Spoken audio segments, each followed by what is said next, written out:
कड़ी मेहनत का कोई विकल्प नहीं है और जीवन में लक्ष्य हासिल करने के लिए बहुत अधिक प्रयास की आवश्यकता होती है। वडोदरा की निशा कुमारी इसका जीता जागता उदाहरण है, जो दृढ़ संकल्प और कड़ी मेहनत के जरिए माउंट एवरेस्ट की चोटी तक पहुंची। 29 साल की निशा एवरेस्ट पर चढ़ने वाली वडोदरा की पहली महिला बन गई है।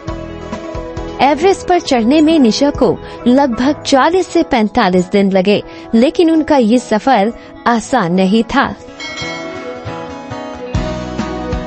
माउंट एवरेस्ट को सर्व करने में मुझे लगभग 40 से 45 दिन लगे थे और एक्सपीरियंस बहुत अच्छा था। हाँ, प्रॉब्लम्स हर जगह आती हैं, जैसे चढ़ते वक्त मौसम बहुत ख़राब था, उतरते वक्त भी मौसम बहुत ख़राब था। तो मौसम कैसा भी हो, हमें आगे चलते रहना पड़ता है। और बीच में एक बार ऐसी सिचुएशन आई थी कि जब हम चढ़ रहे थे, हमारे सामने जो है वो माउंट एवरेस्ट की चोटी दिखाई दे रही थी और उसके बाद भी हम लोगों को एक सामने डेड बॉडी थी, उस डेड बॉडी को क्रॉस करके आगे जाना था। थोड़ी ही दूर पे मेरा जो सपना था वो पूरा होने वाला था, थोड़ी दूर आगे चल के। पर उस समय मैं 2 मिनट के लिए एकदम एक ही जगह पे एकदम सुन पड़ गई थी कि मुझे कुछ समझ नहीं आ रहा था कि आगे क्या करना चाहिए, क्योंकि डेड बॉडी क्रॉस करनी थी और ज़िंदगी में पहली बार ऐसी सिचुएशन आई थी कि डेड बॉडी को क्रॉस करके आगे बढ़ना है।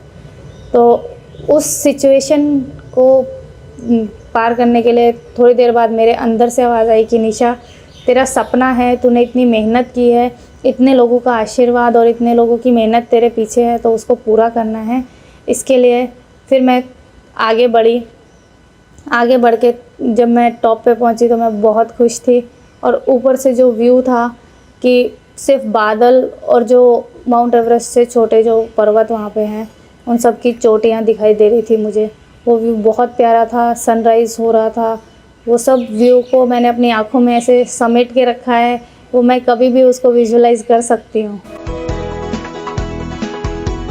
माउंट एवरेस्ट पर चढ़ते वक्त कौन सा जरूरी सामान लेकर जाना होता है और कितना भार उठा सकते हैं, बताया निशा कुमारी ने।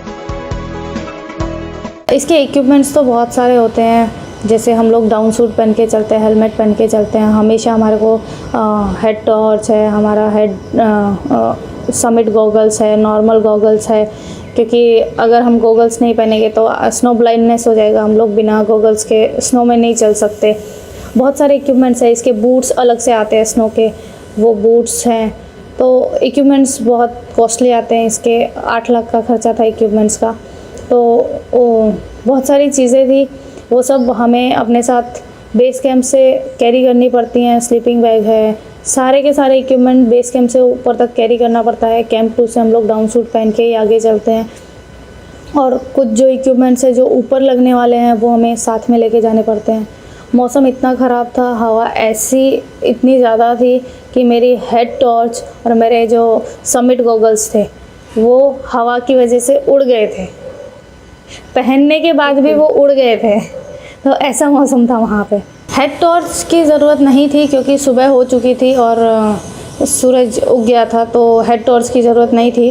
पर जो था समिट गॉगल्स वो मेरे को ज़रूरत थी, पर वो एक ही पेयर था मेरे पास, तो मेरे शेरपा के पास दूसरा था एक्स्ट्रा, तो उन्होंने मुझे दे दिया था, तो उसकी वजह से मैं नीचे उतर पाई थी आसानी से।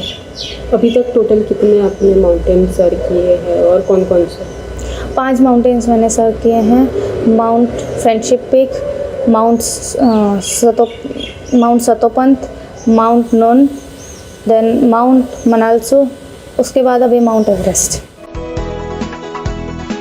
बता दें कि निशा द्वारा हासिल की गई ये एक बड़ी उपलब्धि है, क्योंकि वो वडोदरा के माउंट एवरेस्ट पर चढ़ने वाली पहली पर्वतारोही है